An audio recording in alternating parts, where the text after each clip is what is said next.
Chris Harper, welcome to the conversation today. Thanks for having me, John. I'm excited to be here. It is a real pleasure to be with you. You're joining us from Toronto. I'm south of Salt Lake City in Utah. And today we're going to be talking about transparent and ethical background checks, really centered around your business ZippedScript, and kind of the whole deal, the whole process around data privacy and background checks and what that looks like within organizations. It's a really interesting kind of sub piece of some of the things we often talk about on this podcast, but we're zooming in and exploring something a little bit different than we typically focus on. So I'm really excited to have this conversation with you today. As we get started, I wanted to share Chris's bio with everybody. Chris Harper is CEO and co-founder of ZippedScript, a visionary entrepreneur with over a decade of leadership experience. Chris's entrepreneurial journey has been defined by innovation, ambition, and resilience, from launching his first business in his teens to leading ZippedScript's game-changing education verification platform. He has consistently turned bold ideas into thriving ventures. And I could share a whole lot more about Chris, but I'm going to pause there. Anything, Chris, you would like to highlight by way of your background or personal context before we dive on in? I think you nailed it, John. I think that was a lovely bio. So I think we're good to go. Very good. All right. Well, as we get launched here, why don't you start by just sharing a little bit more about ZippedScript, your co-founder and CEO. Tell us a little bit about the founding, the startup of this, and then we can dig into like really what you do in this whole background check piece. Got it. Yeah. So high level, ZippedScript was started 3 years ago now, John, and I was actually helping. Well, maybe I'll take it back a little further than that. I was running a cocktail mixer business, a guilt-free cocktail. It was a replacement for pop and juice as a mix for any hard liquor, no artificial flavors, colors, or sweeteners, and that was sold across the country in Canada, and it was sold in e-commerce on the internet to people in the United States and all over the world. And it was a great business, but it was very difficult for me to promote, drinking alcohol healthier, let's say, as I would go to bed and look up at the ceiling at night. I felt some type of internal conflict with promoting healthy drinking. I was the person where I could go out and have a couple drinks and then tomorrow I wouldn't. But, if I was promoting healthy drinking, you can see where that might end up. And it didn't feel like the correct path for me. So long story short, that was going well. And then during COVID, there was an older gentleman who was a friend of a friend, and we happened to be working in the same office, and he was looking for a new job. So I was helping him get set up with LinkedIn, which I found hilarious because he'd been in the corporate space for a long time, but he'd never really done LinkedIn because he had the same job forever. And in the process of setting up his LinkedIn profile, John, I realized that, you can just put whatever school you want. You can have a beautiful headshot. You can put whatever past job you want, right? You could have an undergrad from Harvard. You can make it up. You could have a master's from Johns Hopkins and then a PhD from Yale, right? And there's a lot of ways to make your profile look very legitimate without anybody questioning it. So that's kind of where the idea spun out of.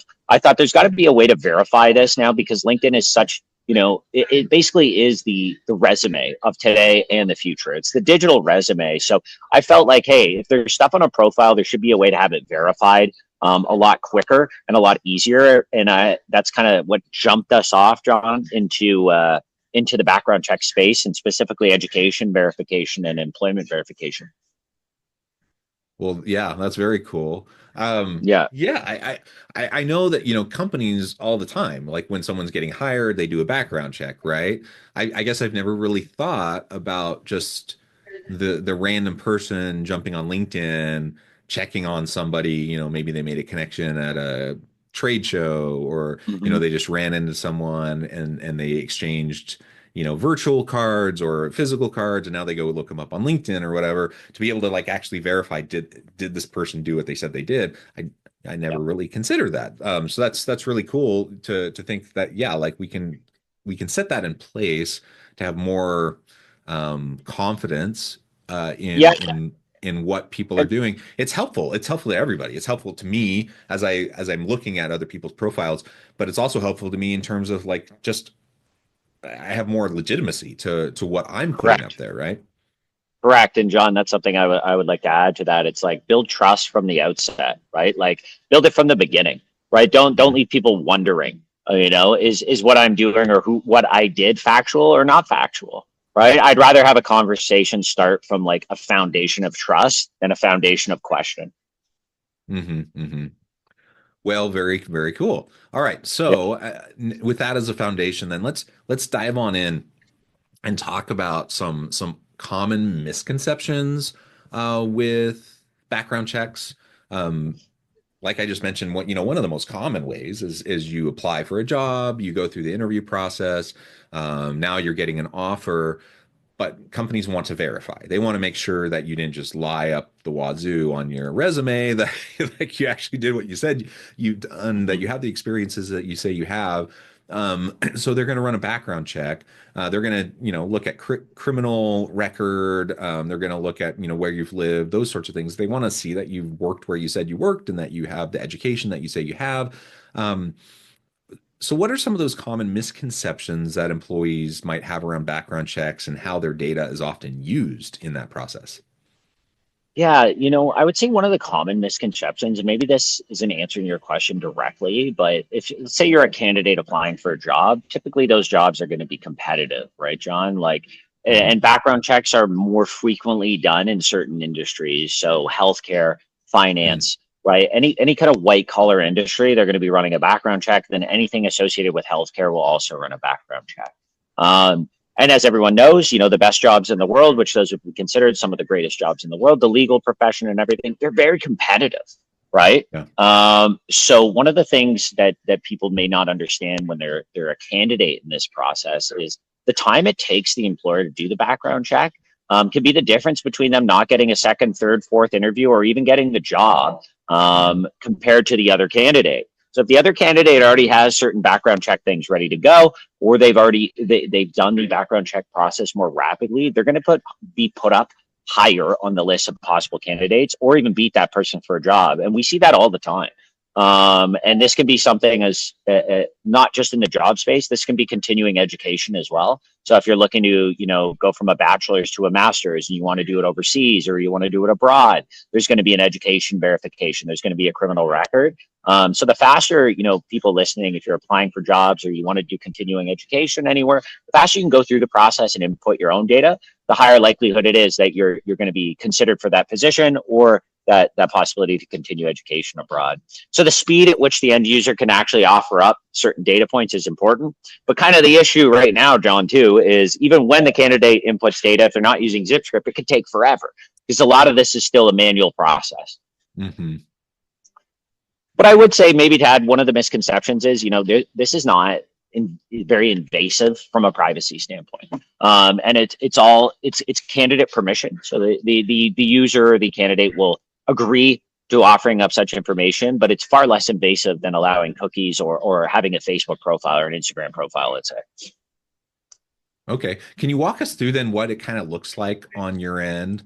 Um, so I want to use this product, to be able to set myself up for success, to be, like you said, rapid verification. So I'm Mhm. not setting myself behind the eight ball, but in front. Yeah. So if you're like a candidate applying for a job, if this is the kind of analogy we're talking about here, because this is most common when it comes to Hmm. background checks or even immigration too, John, right? Like we work Mm. with countries in the Middle East for immigration things, and it's for educated immigrants to come into the country. It's when you get a request to do a background check, I would say to people, you know, execute on that request as quickly as humanly possible to give Mhm. yourself the highest likelihood of getting whatever end state it is that you want to achieve by completing the background check. Because a lot of the time, like I said, people will delay, they won't see it or something like that, and then you know what, they lose out on the job position, they lose out on the immigration status, or they lose out on the continuing education. Okay. Yeah, very good. Okay, Yeah. so we we acknowledge it's super important that we prioritize the process of getting background checks, the verification piece, make it as quick as possible. Mhm. That the data privacy issue shouldn't be like terribly concerning or complicated. Like it really is, not as invasive as what most of us Your voluntarily search do. history. Yeah, exactly. That's what I often tell people is like you may feel like it's more invasive, but it's not. We're just checking whether or not do you have this degree, do you have this job, are you who you say you are, the ID verification, etc. And it doesn't go beyond that. Yeah, yeah. So what would you say in an ideal scenario, like what would that truly transparent and ethical background check process look like from the employer side? I think honestly right now, I think a lot of it in the industry, they do a good job at being transparent about what's going on during the background check process. There is new stuff in the industry, Jonathan. There is social media checks, which we don't participate in. Those Yeah. ones that's a different category. I don't know if we want to go into it, but it's very interesting. And maybe it's something good for your listeners to be cognizant of and aware of, is that's happening a lot more now. From an employer standpoint, where companies are checking your social media accounts and then creating a score based off of your accounts and your history on those accounts in terms of what you're participating in online.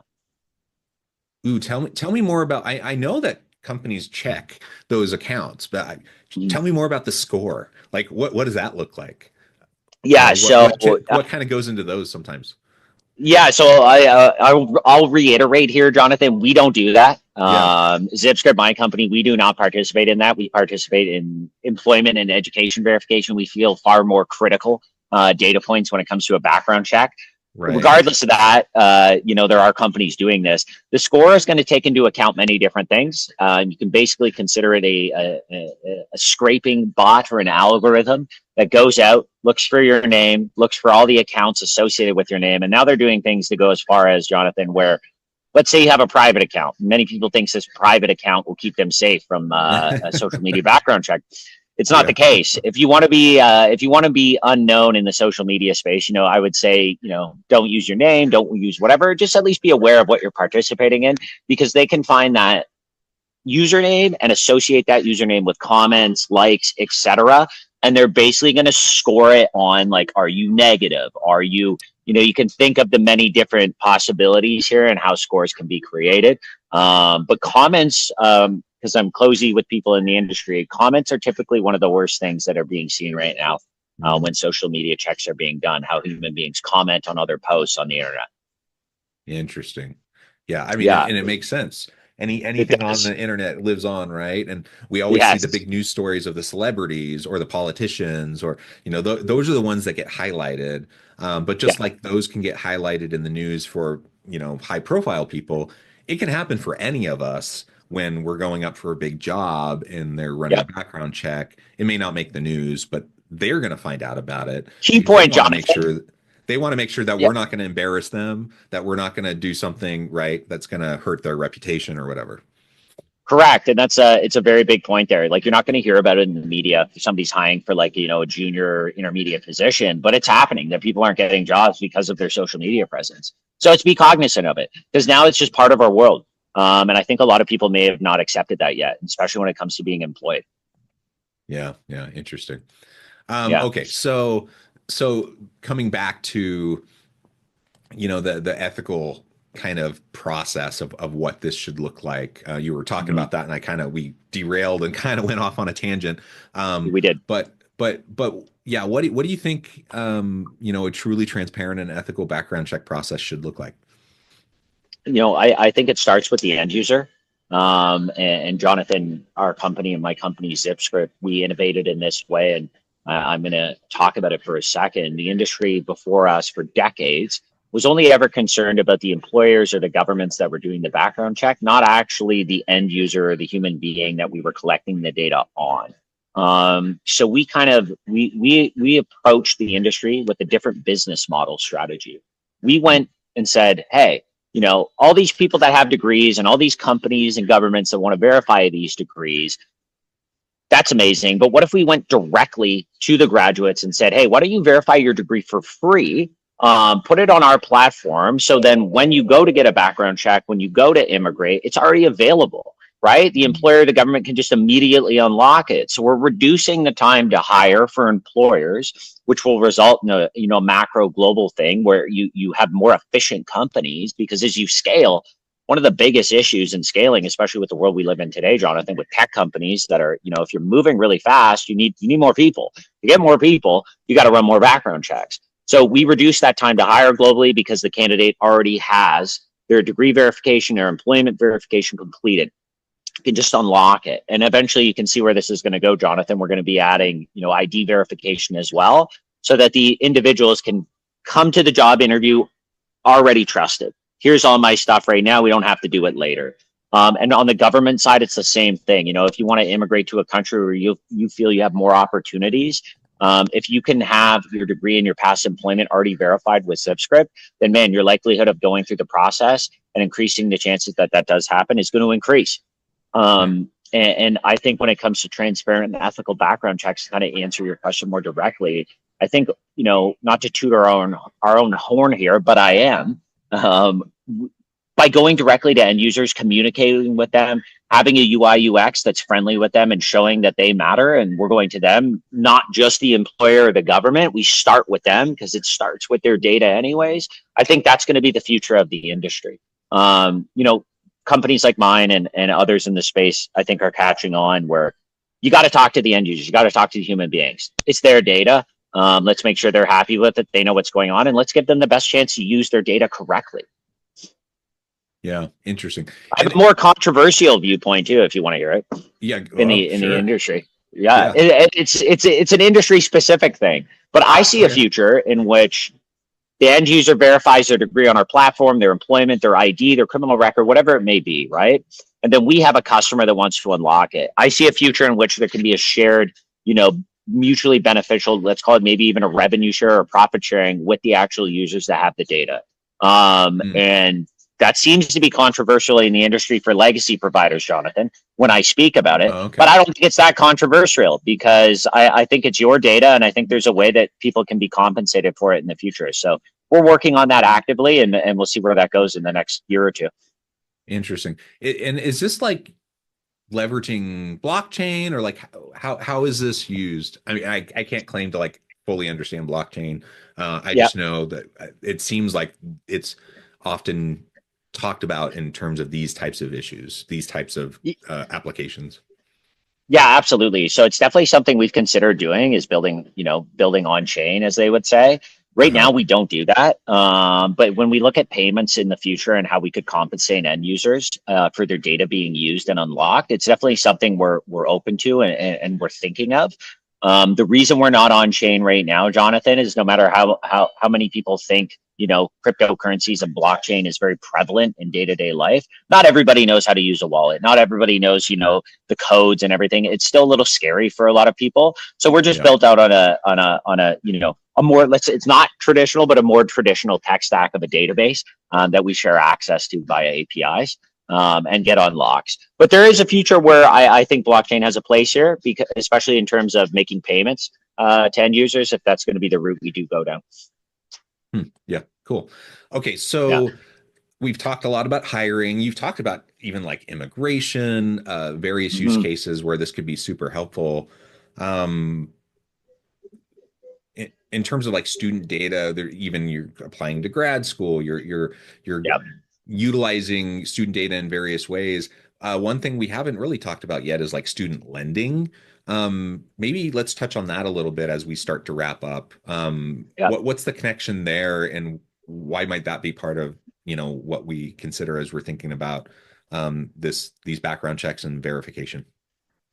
It's a great question. There's a legacy provider in this space, and I know you touched on it a little bit there previously in terms of what do ethical background checks look like, and I think this is a good time for me to maybe call this back, John. Which is, there's for your listeners, you're in Salt Lake City, Utah, right? You mentioned are just south of there. So for anyone in the United States, there's a legacy provider that we know well, and we think they were awesome, and we still think they're awesome, called the National Student Clearinghouse, and they do most of the education verifications. We'd be considered a competitor, although we believe in co-opetition, Jonathan. We're not much of an adversarial kind of company. We like to work with people when possible and whenever we can. But they were originally started with the banks and the government to tie in directly to universities and colleges all over the United States and let the banks know and let the government know as soon as John Westover graduated, and if he had student loans, it's time to send him a letter and let him know it's time to start paying those loans back. And that transition from sending letters to sending emails. And they used to be a semi-private / publicly funded company. And that's how they got started. And they still do that to this day. And they just so happen to, because they have all those API connections into all those institutions, to let them know, to let the banks know when to start calling those loans back. They also do education verification. Do I think that's ethical? I don't think that's ethical, especially when it comes to lending. They're making a lot of profit off of education verification. There's a way in which, Jonathan, maybe instead of just making pure profit and paying your executives $500,000 a year to call back loans, maybe you could have some type of program that helps, put a small dent in that student debt that you guys are helping banks and government call back. I do think if you get a loan, maybe you should have to pay it back on some level. I don't disagree with that, but I think they should definitely be more transparent about where that business model is and what they're doing. Yeah. Well, I tend to agree. I think. And it's not out there. Yeah. Interesting. I think there's a positive way for them to spin it, Jonathan. No, I think they could do some right with some of that revenue they're bringing in. I think they could assist with some student loan programs or anything like that. Well, yeah, and here in the U.S., it's a really interesting debate around student loans, around how the cost of higher ed and the amount of student debt and all of that, and student loan forgiveness. Like, this is a big topic, a big can of worms to open. But I like how this ties into identity verification and some of these pieces that we've been talking about. Well, Chris, This has just been a really great conversation. I note the time. I'm going to have to let you go here in a few minutes. Before we wrap things up for today, I just wanted to give you a chance to share with the audience how they can connect with you, find out more about your work, your team, and then give us the final word for today. Yeah, thanks, John. It's been amazing. Good chat. If anybody wants to connect with me, you can hit me on LinkedIn. It's the easiest place to find me. You can just search Chris Harper, throw ZippedScript in there if I don't come up. Other than that, you can check us out at zippedScript.com. LinkedIn is the best way to reach out. And other than that, for all the lovely people listening, let's make the world a more efficient and happy place to be. One great idea at a time, one execution away from changing the whole world. So it's been a pleasure, John. I really appreciate you having me, and it was great to speak. Awesome. Thank you, Chris. It's been a pleasure. Thank you, encourage John. the audience to reach out, to get connected, find out more about what Chris can do for you. And as always, I hope everyone can stay healthy and safe. They can find meaning and purpose at work each and every day. And I hope you all have a great week.